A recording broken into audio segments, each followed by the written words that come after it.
নওগাঁর মানুষ দীর্ঘ অপেক্ষার পর তাকে দেখার জন্য, ওনার কথা শোনার জন্য আজকে এখানে দীর্ঘক্ষণ ধরে অপেক্ষা করছেন।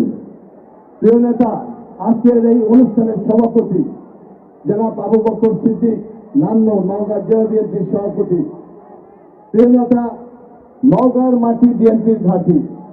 ইনশাল্লাহ আপনাকে এইটুকু আশ্বাস দিতে চাই, নওগাঁ জেলার ইনশাল্লাহ প্রতিটি আসনই আমরা আপনার হাতে তুলে দিতে চাই।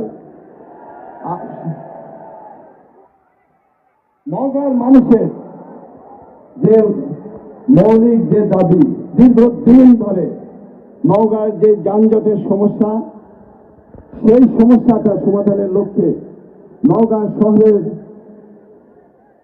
ভিতর দিয়ে যে রাস্তাটি গিয়েছে সেই রাস্তায় 4 লেন করতে হবে। এইটা নওগাঁ মানুষের সকলের দাবি। আজকে নওগাঁয় আমাদের বিগত 2005 সালে নওগাঁয় আপনি এখানে এসে আপনার সাথে কথা হয়েছিল নওগাঁয় গ্যাস দেওয়ার ব্যাপারে।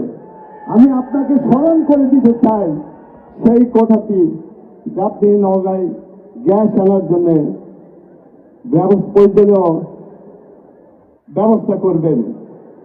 নওগাঁ মানুষের আরেকটি দাবি, সেইটি হল নওগাঁর দক্ষিণ দিকে নওগাঁ শহর সম্প্রসারণের জন্য নওগাঁয় একটি বাইপাস সড়ক, দক্ষিণ দিকে একটি বাইপাস সড়ক নির্মাণ করতে হবে।